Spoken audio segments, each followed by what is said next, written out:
அந்த நாடகத்தன்மையோட நான் ஒரு கொஸ்டின் கேட்கிறேன் கூட்டணி கட்சிகளுக்கு. தமிழகத்திலுடைய பிரச்சனைகளை ஏன் குரல் கொடுக்க கூட்டணி கட்சிகள் இன்று அமைதியாக இருக்கிறது? அமைதியாக இருக்கும் பொழுது மக்களுடைய உணர்வு எப்படி வெஸ்ட் பெங்கால்ல கம்யூனிஸ்ட் தோழர்கள் அமைதியாக இருக்கும் பொழுது எப்படி பிஜேபி 2ஆம் இடத்துக்கு வந்ததோ அதே போல திமுக பிஜேபி வளர்க்கிறதுக்கான எல்லா வேலைகளையும் செய்து கொண்டிருக்கிறது. டெல்லியில மேல செட்டிங் பண்ணிக்கிட்டு இங்க எதிர்க்கிற மாதிரி எதிர்க்கிறது. ஏன்னா அவங்களுக்கு முதலமைச்சர் ஆகணும், தான் பையனை உட்கார வைக்கணும், அவ்வளவுதான் அஜெண்டா, வேற ஒன்றும் கிடையாது.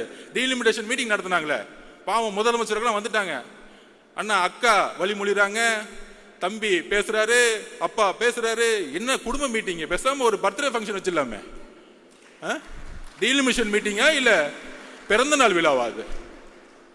சோ அந்த அளவிற்கு அரசியலை எந்த அளவிற்கு மக்கள் முன்னாடியும் தன்னுடைய மீடியாவுடைய பலத்தினாலும் நாங்கள் தான் ஒரு டிக்டேட்டர்ஷிப், நாங்கள் தான் ஜனநாயகவாதி சொல்லக்கூடிய ஒரு போலி ஜனநாயகவாதிகள், தன்னுடைய ஊழலை மறைப்பதற்கான போலி ஜனநாயகவாதிகள்.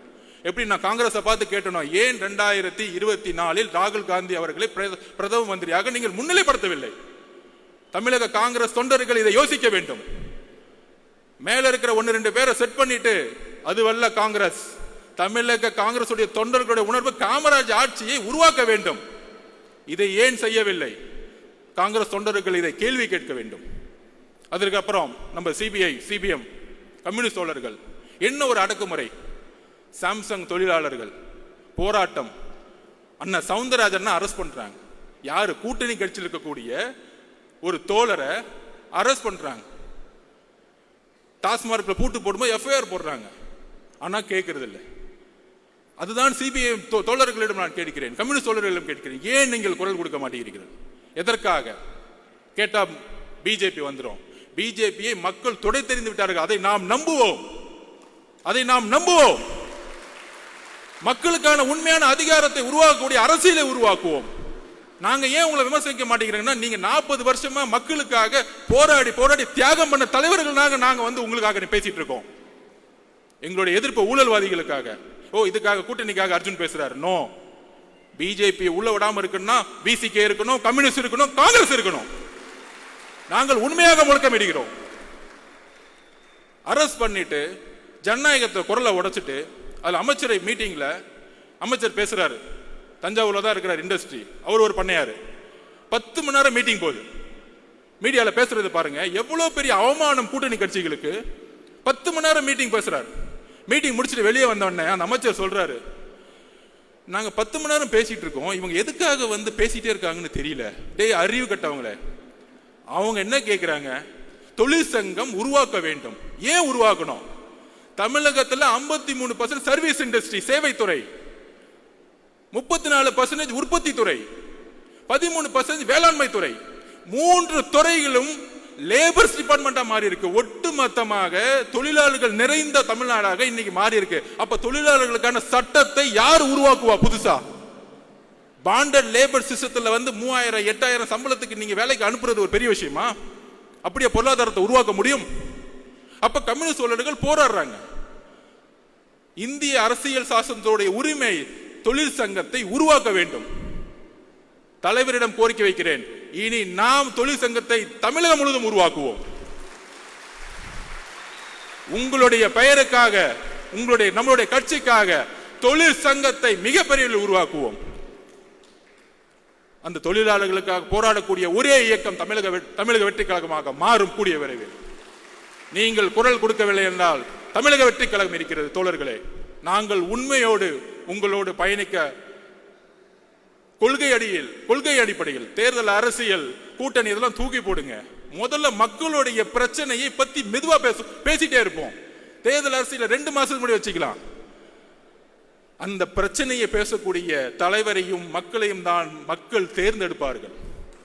எழுதி வைத்துக் கொள்ளுங்கள். அடுத்தது நம்ம மனிதநேய மக்கள் கட்சி ஜவஹர் அண்ணன் ஆட்சி வரதுக்கு முன்னாடி கோயம்புத்தூர் இருக்க முஸ்லிம்கள் விடுவிக்கப்படுவார்கள் மனித நேயத்தின் அடிப்படையில். ஆட்சி வந்த பிறகு சுப்ரீம் கோர்ட்ல அவங்கெல்லாம் வெளியே விட்டா சமூக நல்லிணத்துக்கு பிரச்சனை ஏற்படுத்திடும். யார் பண்றது? தமிழக அரசு.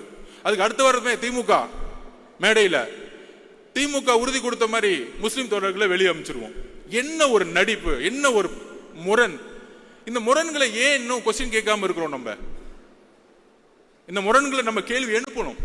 தோழர்கள் இங்க இருக்கக்கூடிய ஒவ்வொரு மாவட்டத்திலும் போது நம்மளுடைய முஸ்லிம் தோழர்களை பார்க்கும் பொழுது கேள்வி கேட்கணும். நம்ம இப்தார் விருது நடத்துறோம், தலைவர் வந்துட்டார், உடனே திமுக இருந்து நமக்கு தெரியும் யார் யார் வச்செல்லாம் திட்டுவாங்கன்னு. திட்டுனா தைரியமா திட்டுங்க, அதனால பின்னாடி வந்து திட்டுறது 10 பேரை வச்சுக்கிட்டு அந்த பயம் இருக்கட்டும் எங்க தலைவரை பார்த்து. அவ்வளவுதான் சொல்லுவேன் நான். ஏற்கனவே ஒருத்தர் திட்டு, ஏற்கனவே நம்ம தலைவர் அண்ணாமலை திட்டி 2 நாள் நல்லா வாங்கி கட்டிக்கிட்டாரு. தம்ம எங்க உலகம் முழுச போனை திறந்தா போனை பார்க்கும் போதுதான் திட்டிட்டு இருக்காங்க. அவரை போனை பார்க்கவே முடியல. இதுதான் எங்களுடைய ஐடிவிங்க. நீங்க ஐடிவிங்க உருவாக்கிங்க, உலகம் முழுச ஆல்ரெடி உருவாகி கிடக்கு. அப்ப எந்த அளவிற்கு ஒரு இப்தார் விருந்துல ஒரு நாள் 4 மணிலிருந்து நம்மளுடைய முஸ்லிம் தோழர்கள் மாதிரியே நோன்பு இருந்து தலைவர் வந்து அதோடைய முறைப்படி அவர்களுடைய ஒரு நோம்பில் பங்கெடுத்துக்குன்னு வரும் பொழுது அடுத்து முடிஞ்சான விமர்சனம், இது ஆயிருச்சு அப்படி ஆயிருச்சு, அடுத்த நாள் போலீஸ் கம்ப்ளைண்ட். என்ன ஒரு திமுக என்ன பயம்? நாங்க பாட்டிக்கு ஒரு விருது முடிச்சுட்டு நாங்க பாட்டிக்கு எங்களுடைய கட்சி வேலையை பார்த்துட்டு இருக்கும்போது அப்ப நான் ஒரு கொஸ்டின் கேட்கிறேன். நீங்க முஸ்லிம்களுக்கு தோழர்கள்னா 1999 திரு கலைஞர் அவர்கள் பிஜேபி தலைமையிலான கூட்டணியை பங்கெடுத்தார். குறைந்தபட்ச செயல் திட்டம் உருவாக்கணும். இன்றைக்கு பிஜேபியோடைய வளர்ச்சியும் அடித்தளமும் உருவாக்கப்பட்டது 1999 to 2004. அதுல பங்கெடுத்த முக்கியமான பார்ட்னர் டிஎம்கே.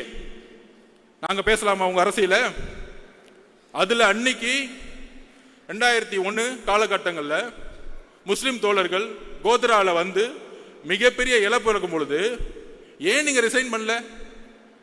முஸ்லிம் தோழர்கள் 2000 பேர் இறந்துட்டாங்க, இந்த கூட்டணியிலிருந்து நாங்க வெளியே வரோம், ஏன் கேட்கல? ஏன் வெளியே வரல? ஏன்னா 10 அமைச்சர்கள் அங்க ஃபுல் கட்டிங், டெய்லி மணி, கரப்ஷன், பணம், அதிகாரம். இந்த முஸ்லிமுடைய தோழமை, கிறிஸ்துவ தோழமை எல்லாம் தலைவர் சொன்ன மாதிரி கபட நாடகம். நாடகத்தோடைய கட்டமைப்பு. எங்களுடைய தலைவரும் கட்சியும் உணர்வு பூர்வமாக 234 தொகுதியிலும் இன்னைக்கு நோன்பு இருந்துட்டு இருக்காங்க. அதுக்கான அழைப்பை கொடுத்துட்டு இருக்காங்க. நாங்கள் உண்மையாக இருக்கிறோம் மக்களிடம். எங்களுடன் பிரிவு கிடையாது, மதத்தின் பால் பிரிவு கிடையாது, ஜாதியின் பால் பிரிவு கிடையாது, பாலின பால் பிரிவு கிடையாது. நாங்கள் எல்லாம் ஒரே மக்கள் என்கின்ற ஒரு குரல் தமிழகத்தில் தலைவர் மூலம் நாங்கள் ஒலித்துக் கொண்டிருக்கிறோம்.